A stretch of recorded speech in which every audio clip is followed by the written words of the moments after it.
It took me decades to figure something out, which it probably shouldn't have taken me decades to do. And that was that in jazz and in music in general, we have two types of chords or progressions. We have the chords in our key. So we're back to this that we were talking about before. 1, 2, 3, 4, 5, 6, 7. And we have, let's just zoom in a bit, and we have progressions or other chords that go to them. And that is what your lead sheets are made up of. Because people will watch a YouTube video and go, yeah, 2, 5, 1, but so what? I don't even see those on my page, and they stop learning them. By the way, hardly anyone talks about the minor 2, 5, 1s. They're essential to understand. Your tunes are full of them. If you have some experience with them, not just knowledge, but if you have experience of them, then you can start playing tunes more fluently and anticipate what's coming next and feel your way through the music and remember it and start to have improv rules for that. So let's take any one of these chords that is a major, like C major 7, F major 7, or any one of these chords that is a minor, like D minor 7th, E minor 7th, and A minor 7th, and learn the progressions that go to them. So we're dealing with this, C major 7, F major 7, those are our majors, and then the minors, 2, 3, and 6. That's true in every key. If you're playing a tune in a different key and you don't know that, no doesn't mean pass the exam. No means it's under your fingers. That's the difference between a jazz musician and an exam musician who will pass the exam, but it means nothing in their playing.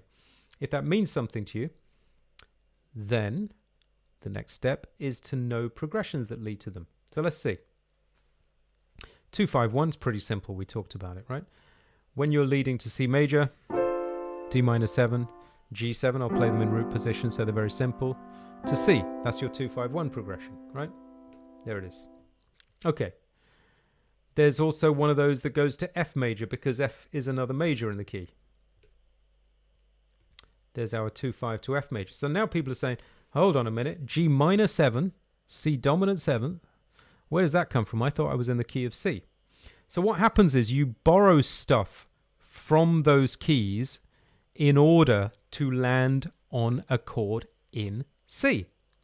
In other words, if I took the F major scale, took chord 1, took chord number 2, 3, 4, 5, 6, and 7, then 2 would be G minor 7, C would be, 5 would be C dominant 7th, and 1 would be F major 7th, right?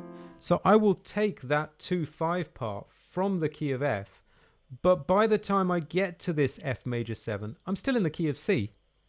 So that's what I mean by we have two types of chords. We have chords in our key, F major 7 in this case, and we have progressions to get us there, the 2-5 borrowed from the key of F. That's going to happen in C or in any key all the time. Here's a couple of examples. Misty in the key of C goes 1, then 2, 5 to 4, G minor 7. Right? So why wouldn't you want to know that? The thing is, people try and learn it in E flat because it's written in the real book in E flat. We'll look at it in a while if we get time.